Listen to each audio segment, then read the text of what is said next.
Hello दोस्तों, कैसे हैं आप सभी लोग। तो क्लास को हम शुरू करते हुए, और क्लासेस बेटा आपको कैसी लग रही हैं कमेंट सेक्शन में ज़रूर बताएं। और काफ़ी अच्छी क्लासेस चल रही हैं आपकी। तो जो बच्चे यूपी पुलिस और आपका DRRR और BPSC TRE.3 की तैयारी कर रहे हैं, उन लोगों के लिए ये क्लास काफ़ी हेल्पफुल होने वाली है। जैसा कि आपको पता है, मैंने आपको स्टार्टिंग की वीडियो में ही बताया था कि पहले आपको कंटेंट दिया जाएगा, वो भी ट्रैक के साथ, और उसके बाद उससे रिलेटेड आपको प्रैक्टिस कराई जाएगी। ठीक है। तो 1857 की क्रांति जो आपकी चल रही है, बिल्कुल कंटेंट दिया जा रहा है आपको। ठीक है, NCERT का बेस पर। तो आप लोग सबसे पहले धैर्य बना के रखें, क्लास आपको पूरी दी जाएगी और बेसिक के साथ साथ आपको थोड़ा डीप में लेके जाया जाएगा, क्योंकि क्वेश्चन जो है ना अब बेटा काफ़ी डीप में पूछे जा रहे हैं। ठीक है। तो जो क्लास हमारी थी वो कहाँ तक हो गई थी देखते हैं। तो यहाँ तक हमारी क्लास हो चुकी थी। अब आज से हम जो चौथा वाला पढ़ेंगे, सैनिक कारण क्या थे। 1857 की क्रांति में जो सैनिक कारण था वो क्या था।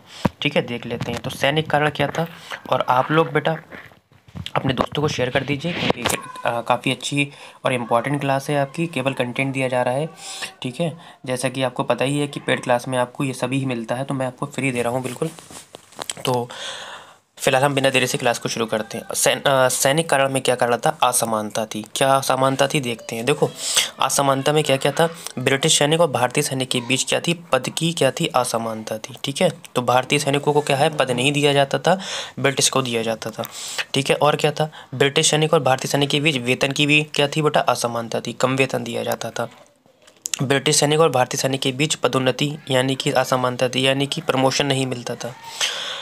ठीक है। और क्या था, सिंध और पंजाब में जाने पर सैनिकों को जो भत्ता मिलता था बेटा, वो भी बंद कर दिया था। और कैनिंग ने ये क्या कहा था कि भारतीय सैनिकों को क्या है, समुद्र के पार भी जाना पड़ सकता है।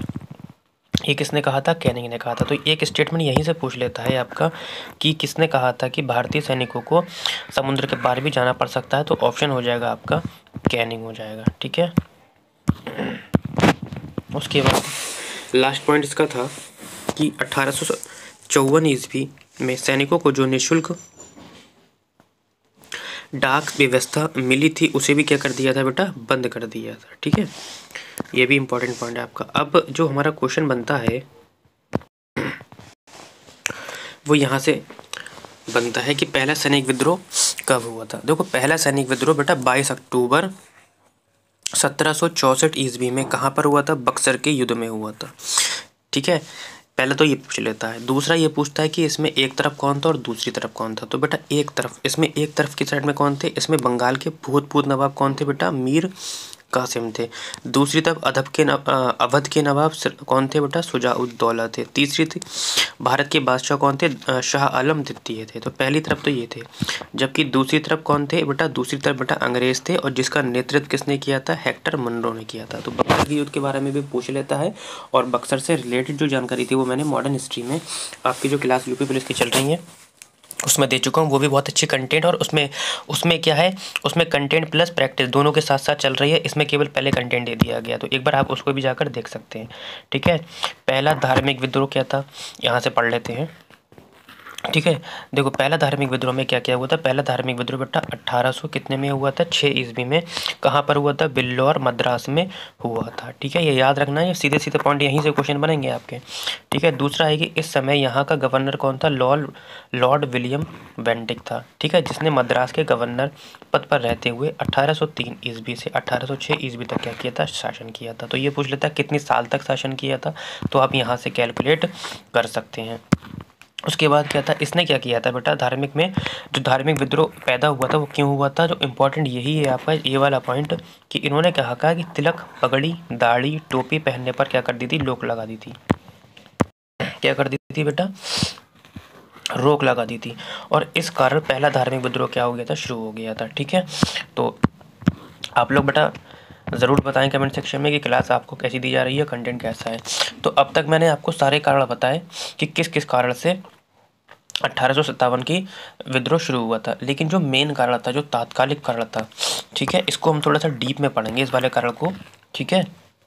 तो अभी तो मैंने छोटा सा लिख दिया है ये कि तात्कालिक कारण जो था बेटा वो चर्बी वाले कारतूस थे, जिसमें गाय की चर्बी और सूअर की चर्बी का इस्तेमाल किया गया था। अब गाय और सूअर की ही क्यों किया गया था, गाय के लिए इसलिए किया था जिसमें कि हिंदू भड़क जाए। ठीक है। और सुअर के लिए इसलिए कहा था क्योंकि मुस्लिम भड़क जाए। ठीक है, ये हो गया। तो जो तात्कालिक काल पूछता है आपसे, जिसमें कौन से वाले कारतूस थे, इसमें होता क्या था, जो ये बेटा राइफल थी उसमें जो ये कारतूस होता था उसको मुंह से पहले एक बार काटा जाता था, उसके बाद लगाया जाता था। तो उसमें क्या होता, इन दोनों का धर्म में क्या आ रही थी, कमी आ रही थी, कह सकते हैं ऐसा करके। इसको थोड़ा सा हम डीप पढ़ेंगे बेटा, किसको, कारतूस को, यानी कि जो तात्कालिक कारण था, इसको हम थोड़ा सा डीप पढ़ेंगे। और क्या पढ़ेंगे कि चर्बी वाले कारतूस के विरोध में दिसंबर 1856 ईस्वी में ही इसका क्या हो गया था, आगाज़ हो चुका था। कारण तो बहुत थे, जो मेन कारण था तात्कालिक कारण वो आपका चर्बी वाले कारतूस थे, और दिसंबर 1856 ईस्वी में इसको शुरू हो गया। अब इसके लिए एक छोटी सी ट्रिक आप लोगों के लिए जो याद रहेगी। क्या ट्रिक है, ट्रिक है आपकी, दम है तो राम की बैरक में जाओ। दम से आपका हो जाएगा दमदम, राम से हो जाएगा आपका बहरामपुर, बैरक से हो जाएगा आपका बैरकपुर। ठीक, ये देखो ट्रिक मैंने यहाँ से लिखी है। अब देखते हैं, देखो देखो दमदम से, यानी कि 1857 में दमदम में सैनिक लोगों ने क्या कर दिया था, विद्रोह शुरू कर दिया था। राम से मैंने बना दिया बहरामपुर, यानी कि फरवरी 1857 में बहरामपुर। बेटा सीरियल से चल रहा है, देखो जनवरी फरवरी मार्च, इस तरीके से बहुत अच्छे से दिया गया है आपको। उसके बाद तीसरा है बैरक। बैरक में क्या है, मार्च में 1857 बैरकपुर में 34वीं रेजिमेंट के मंगल पांडे, यहाँ से क्वेश्चन बनेगा आपका, 29 मार्च 1857 को बाघ की क्या कर दी थी, हत्या कर दी थी, और ह्यूरसन को क्या कर दी थी, गोली मार दी थी। तो यहाँ से जो क्वेश्चन पूछता है आप लोग नोट कर लेंगे, या पीडीएफ के लिए चैनल को सब्सक्राइब करके और टेलीग्राम चैनल ज्वाइन कर सकते हैं आप लोग। नोट पॉइंट इंपॉर्टेंट है कि फांसी कब दी गई थी मंगल पांडे को, तो 8 अप्रैल 1857 ईस्वी को मंगल पांडे को क्या कर दी गई, फांसी दे दी गई। लेकिन फिर भी ये आपका जो आंदोलन अभी नहीं रुका था, कंटिन्यू फांसी देने के बाद भी अब क्या हुआ, 24 अप्रैल, फरवरी के बाद मार्च में गैप देखे, अप्रैल में इन्हें क्या दे दिया गया, फांसी, फरवरी के बाद मार्च, और मार्च के बाद तुरंत 24 अप्रैल को 8 तारीख के बाद से तुरंत क्या हुआ कि 24 अप्रैल को फांसी देने के बाद 8 अप्रैल के बाद 24 अप्रैल को मेरठ से विद्रोह हुआ, लेकिन विद्रोह को क्या कर दिया गया, दबा दिया गया बेटा।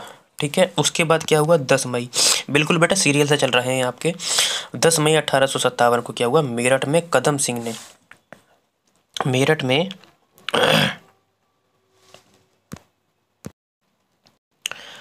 के नेतृत्व में क्या हुआ, संगठित रूप से 1857 का श्री गणेश हो गया। तो यहाँ से बहुत इंपॉर्टेंट क्वेश्चन है, पूछता है कि संगठित रूप से, यानी कि सब मिलकर, सब जनों का मिलकर किसके नेतृत्व में 1857 का श्री गणेश हो गया था। तो यहाँ से जो क्वेश्चन पूछेगा, मेरठ में हुआ था, और कब हुआ था, कदम सिंह के नेतृत्व में हुआ था आपका। ठीक है, आगे बढ़ते हैं थोड़ा सा और एक ट्रिक और है आपकी, अब इसके आगे की याद करने की है, अप्रैल तक हो गया था अप्रैल।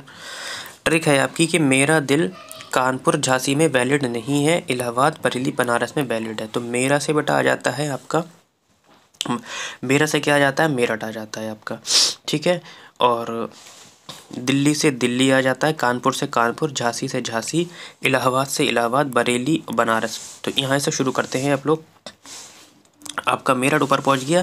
अब दिल्ली आ जाते हैं। 11 मई 1857 को ये विद्रोह कहाँ पहुंच गया बेटा, दिल्ली पहुंच गया। 12 मई 1857 को दिल्ली पर क्या कर लिया गया, कब्जा कर लिया गया।